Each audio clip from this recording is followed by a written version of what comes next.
Um Vira. kit turbo, plug and play.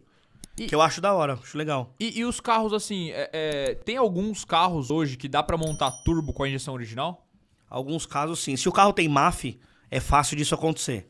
Fácil não... Entre aspas. entre Se você aspas. tiver acesso, se a central do carro for permissiva o suficiente. Achar a tabela e fazer a tabela entender que você tá admitindo... Porque, assim, é gramas de ar por segundo a MAF trabalha. Então, ela sabe quantas gramas de ar passa pelo sensor por segundo.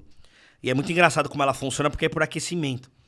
Então, ela vai esfriando. O quanto ela esfria, ela sabe qual volume de ar passou. Se esfriar mais, o volume de ar é maior. Se esfriar menos. Então, isso é calibrado, mano, muito sensível. Legal. Por isso que MAF dá muito defeito, porque sujeira zoa. Sim.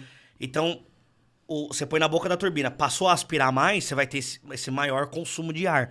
Então, você vai na tabela, modifica os eixos dela, porque lá vai estar o eixo limitado, sei lá. Se for o carro já for turbo, você vai ver números lá de 260 gramas de ar por segundo. Aí você colocou um turbo maior que tá alimentando 300, 350. Você muda o eixo e aí você passa a ter aquele... simplificando é isso. Então daria numa MAF um pouco mais fácil você fazer Quais isso. carros conhecidos, assim, você fala, tipo, um Astra, dá pra turbinar um Astra com injeção original? Dá pra fazer, mas ele não tem MAF, então seria de uma forma diferente. Então o que a gente faz? Eu vou lá na tabela de combustível, esses carros usam tabela de load. Então é o quanto de carga que você tá dando na hora. Então carga total desse carro, sei lá, 100% de load, exemplo. Você vai lá na tabela de 100% de load e aumenta o tempo de injeção ali. Só que você pode estar naquela tabela de 100% de load com turbo ou sem turbo. Então vai ter momentos que o turbo não vai entrar e você vai dar load, que o carro vai vir gordo. Então normalmente você vê lá 70 de lambda, e aí Então, logo a turbina vai ficar entra bom, limbo. Vai ficar bom Fica parcialmente. usável. Entendi. Fica usável. Porque- Então, assim, eu quero 0,4, de forma alguma eu quero trocar a injeção. eu Era tenho melhor piloto arrancar e pôr uma automático. Weber, né? Eu ia falar uma FT, né? Mas. Tipo assim, colocar o Onix novo que a gente tava conversando. Aham.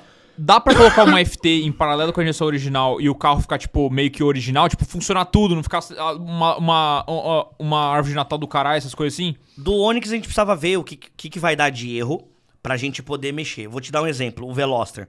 Eu quis colocar a borboleta eletrônica dela na FT500 para a ventoinha e o ar-condicionado, pelo erro da borboleta. Funciona o carro inteiro, mas a ventoinha não ligava nem que a porra. E pelo módulo original eu poderia ter passado ela pra Freutec, não teria problema. Mas o ar-condicionado não acopla. Então eu teria que ir tirando a autoridade da injeção original e passando tudo pra FT. Então o que eu fiz? Eu deixei a borboleta original sendo pilotada pela injeção e controlei bico e bobina.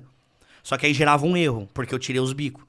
Aí eu vi a resistência do bico, comprei resistores da mesma... Que inferno, é um inferno fazer isso. Eu enganei a injeção, então a resistência existe Eu lá. ia falar, ele ia ter que enganar todas as coisas, porque você não consegue abrir o Exato. módulo nem pra tirar uma luz de um erro. Tem carro antigo, o ele é Astra que você deu travado. exemplo. O Astra, se der erro de injeção, ele não vai fechar a borboleta, provavelmente. Ele não vai parar a ventoinha, ele não vai parar essas coisas. Mas um carro mais novo, mais tecnológico, ele para. Então, o problema do Onix é que não tem, tipo, não tem acesso nenhum à central. Você não faz nada, você não tem nada de Não, acesso porque eles à mudaram a central. Redicam, mano, daquela porra lá. Tipo, a Redicam, normalmente, que a gente tá acostumado, ela troca, se eu não me engano, pode ser que eu erre os números, mas só pra vocês saberem a diferença. Ela troca 4 milhões de pacotes por segundo na informação. O que envia e recebe. A do Onix, tipo, troca 8 milhões. Tipo, é o dobro de conversação de pacote, então não tem ainda... Os scanners agora, há pouco tempo, passou a ler, porque só lia modo genérico. Então eu ia fazer reparo num Onix, que deu pau lá, ia ver o scanner, eu lia igual aqueles OBDzinho que vende no Mercado Livre.